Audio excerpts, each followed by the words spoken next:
é o mais complicado possível, tá? Eu vou explicar de trás para frente, que acho que fica um pouco mais fácil de entender. Quem joga nas finais? Campeão do primeiro turno contra o campeão do segundo turno. Até aí tá fácil, né?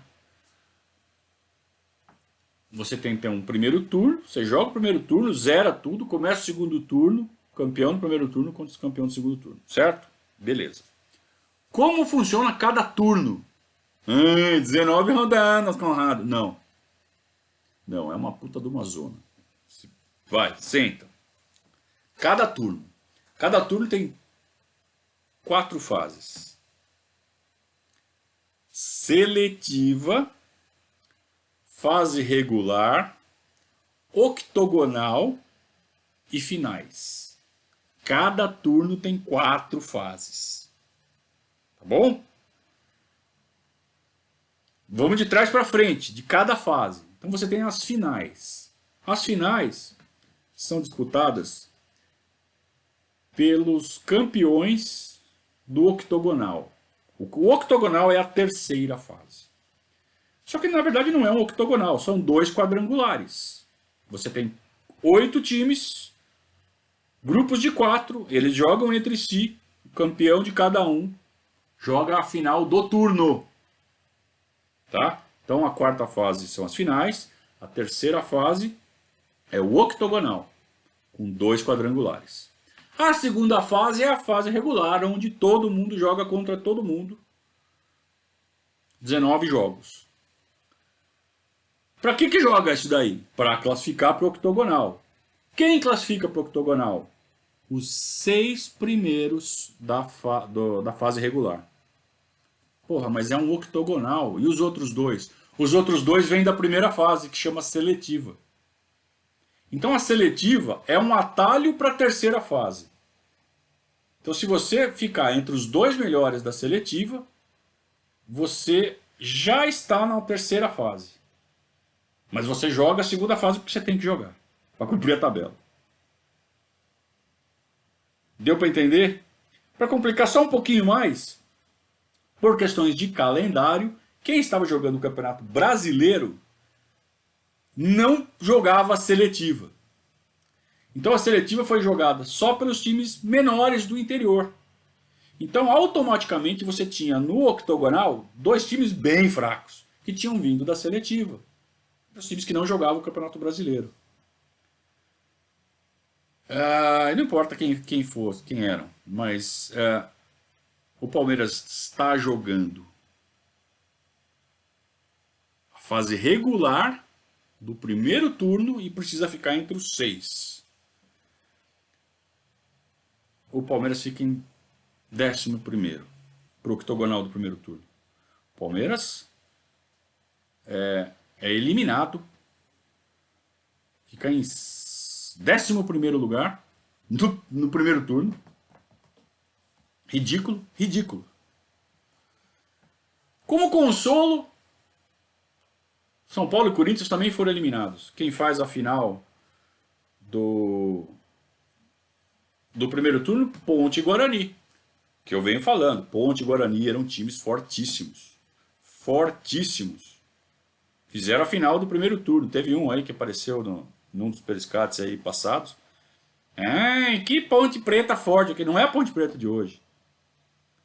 Eu tô contando a história, né? Não é a de hoje, é a daquela época e era forte, cara, acredita. E o Guarani também. 2 puta time fortes. Chegavam forte em brasileiro, a Ponte disputou semifinal de brasileiro, o Guarani foi campeão brasileiro. Não era qualquer coisa, tá? Era time forte, fizeram a final do primeiro turno. A Ponte ganhou o primeiro turno e já começa o segundo turno. Logo depois que o Palmeiras ganhou do Corinthians, faltando 3 rodadas para o final, o antepenúltimo jogo foi contra a Francana. E o Palmeiras empatou com a Francana em casa e o Fedato não aguentou.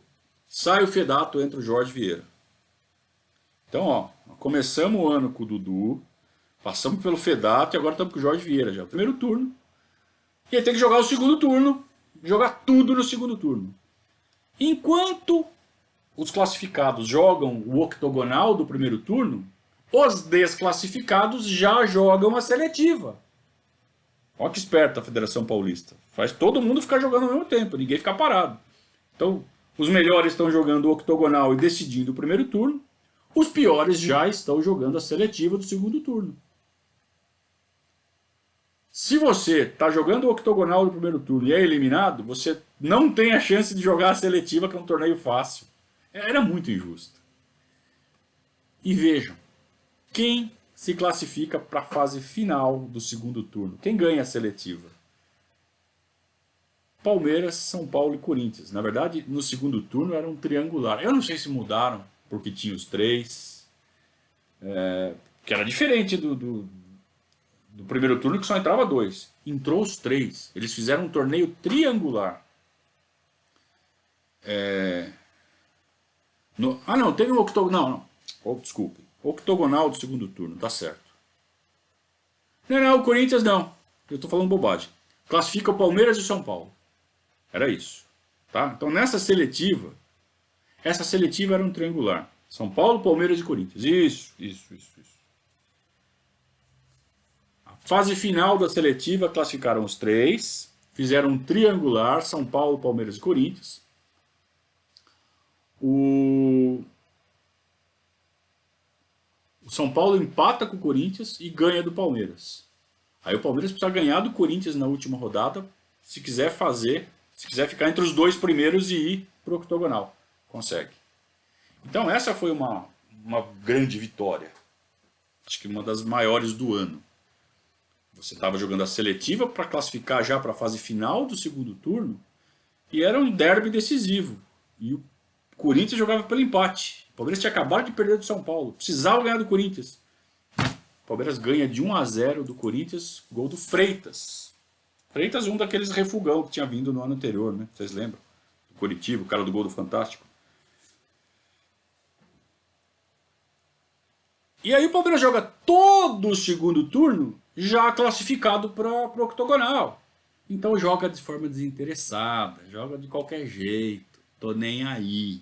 Olha a burrice. O campeonato paulista era classificatório para a Taça de Ouro do ano seguinte. Então você não podia jogar de qualquer jeito e fazer pouco ponto. Porque senão, se você não fosse campeão, se você não chegasse ali, pelo menos na final, a classificação era com base só nas fases regulares. E o Palmeiras desencanou no segundo turno. O Palmeiras fez uma pausa e foi jogar Ramon de Carranza na Espanha, tentar o tetracampeonato. E foi uma vergonha. O Palmeiras foi massacrado. Já tinha tomado de 6 do Flamengo, aí tomou de 5 do Sevilha e tomou de 4 do CSKA, da Bulgária. Tem dois CSKAs, eu não sei se é o da Bulgária ou se é o da Rússia agora, enfim. Tomou de 4. 5 e 4. Tomou de 9-0. Palmeiras, que tinha uma história na Espanha. Tricampeão do Carranza. Vai jogar com o time de 81 lá e toma 9-0. 5-0 e 4-0. E volta cansado. E começa a tomar pau de todo mundo. Tá classificado, não tem problema. Aí empata com a Portuguesa, empata com o Santos, ganha do Juventus, empata com a Francana, ganha do São Bento, empata com o 15 de Jaú, empata com o São José e vai jogar com o São Paulo. Aí toma de 6 do São Paulo. E esse foi um daqueles jogos de apagão, porque virou 1-1. Não foi aquela coisa assim, né? Um time e outro time, como foi contra o Inter. Foi um jogo pau a pau, tava 1-1. De repente, o São Paulo desembestou a fazer gol. O São Paulo fez 5 gols em 14 minutos. Em 12 minutos. Dos 13 minutos aos 12 do segundo tempo, estava 1-1. Aos 12, estava 1-1. Aos 24, estava 6-1. Vocês sabem o que é isso? Vocês sabem o que você está ouvindo o jogo? Na casa dos amiguinhos que você joga a bola? da rua, molecada da rua. Ah, vamos parar que vai começar o jogo. Liga o rádio, todo mundo em volta ali, tomando tubaína. E eu tava na casa de um moleque São Paulino, cacete. E todo mundo ouvindo o rádio. E aí, tipo, pensava que era o replay do gol e não era. E aí no final o Enéas fez um gol, ainda foi 6-2. 6-2. Então nós tomamos de 6 do Flamengo, de 5 do Sevilha, de 4 do CSKA e de 6 do São Paulo, no mesmo ano. Porra! E aí vamos jogar o octogonal, né? Acaba o segundo turno.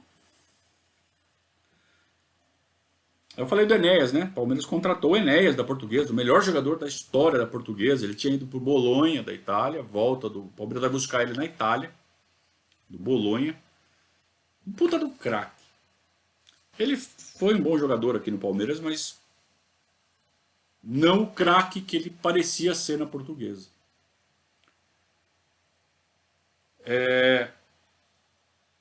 E aí com o Luiz Pereira, com o Enéas, com o Jorginho, o time estava mais ou menos remontado, né? Dá para tentar alguma coisa. Não dá, cara. Você tem Benazzi de um lado, o Pedrinho estava jogando ainda. Você tem o Benazzi de um lado, você tinha muito buraco no time. E o Palmeiras então vai jogar o octogonal. Como eu disse, o octogonal eram 2 quadrangulares. No grupo do Palmeiras, São José, Santos e Ponte Preta. A Ponte Preta, vamos lembrar, já está classificada para a final. A Ponte Preta está jogando porque se ela for campeã do segundo turno, ela é campeã do campeonato. E o Palmeiras vai fazendo uma, né? Empata aqui, ganha ali, ganhou da Ponte Preta fora de casa, perdeu do Santos, ganhou do São José. Eu sei que o Palmeiras chega na última rodada para jogar em casa contra a Ponte Preta e se ganhar, vai para a final do segundo turno contra o São Paulo. São Paulo estava ganhando o outro quadrangular do octogonal. Então, se o Palmeiras ganha da Ponte Preta, vai fazer a final com o São Paulo. Provavelmente ia perder. Mas, cara, você quer ser campeão. E vamos para, né, jogar com a Ponte Preta. E a Ponte Preta também queria ganhar aquele quadrangular para ir para a final contra o São Paulo. Se ela faz a final contra o São Paulo, era a final do segundo turno. Para a Ponte valia o título. Para o São Paulo valeria a chance de jogar a final de novo com a Ponte Preta. Olha o regulamento, cara. Eu sei que o Palmeiras não ganha da Ponte Preta, empata, nem o Palmeiras nem a Ponte vão para a final. Quem vai para a final do turno com o São Paulo é o São José. O São José acaba se classificando para a final. O Palmeiras não ganhou um quadrangular, que quem ganhou foi o São José. São José vai para a final do turno contra o São Paulo, o Palmeiras foi eliminado. São José perde do São Paulo vai fazer a final com a Ponte Preta e janta a Ponte Preta. E o São Paulo é campeão. Que triste, né, rapaziada? Que triste. O Palmeiras virou coadjuvante. Até chegava nas fases decisivas por causa do regulamento, porque se fossem campeonatos de pontos corridos, o Palmeiras não chegava nem perto. Tanto que a colocação final do Palmeiras nesse campeonato, como eu expliquei, só conta as campanhas do turno e do retorno. O Palmeiras fica acho que em 10º lugar no geral. Deixa eu só ter certeza aqui. Exatamente em 10º. E não consegue uma vaga na Taça de Ouro do ano seguinte. Em 82 o Palmeiras tem que jogar a Taça de Prata de novo. Então o Palmeiras virou de fato um coadjuvante. E tá com um time muito ruim. E ainda perde o Pedrinho no fim do ano, que era o melhor jogador do time. O Carlos Alberto Seixas, que era uma esperança de ser um novo centroavante, matador, vindo da nossa base, estava com um problema pessoal, história que circula até hoje. Eu acho que eu não lembro se ele chegou a admitir, eu acho que sim, que ele estava envolvido com cocaína, estava cheirando cocaína, caiu na balada, né? Não lidou bem com a fama. E era muito triste torcer para o Palmeiras, cara. Era muito difícil. E foi com esse tipo de time que a torcida do Palmeiras passou por um fenômeno muito interessante. Parou de crescer. Não tinha novos palmeirenses. Ninguém queria torcer para aquele time. 2, quem era palmeirense ficou muito palmeirense. Ficou mais palmeirense ainda. Ficou enlouquecidamente palmeirense. A, a década de 80, que está começando de fato agora, ela vai ser recheada de altos e baixos. Mas a imagem que fica diante de fracassos sucessivos não era dos times bons que o Palmeiras fez, por exemplo, em 83, em 84, em 86, em 89. Eram bons times. Só que nenhum ganhou campeonato. E aí, quando a gente fala em década de 80, a gente lembra de quem? De Darinta, de Jaime Boni, de Vitor Hugo, de Osni, de Paulinho Massariol. Esse time fracassado, o João Marcos, que era o goleiro. Esse time fracassado. É o que parece que é a ilustração, é a foto da década de 80 do Palmeiras. E quando na verdade não é. Foi um ano muito, muito, muito ruim, que ainda tem desdobramentos em 82, mas em 82 o Palmeiras já reage. O Palmeiras faz um bom segundo semestre em 82. E um bom ano de 83, embora não ganhe títulos. Então a gente vai contar a sequência dessa história, é claro, na segunda-feira. Segunda-feira? Estou perdido. Que dia é hoje? Não, hoje é segunda-feira, né? Essas coisas de quarentena deixam a gente meio maluco.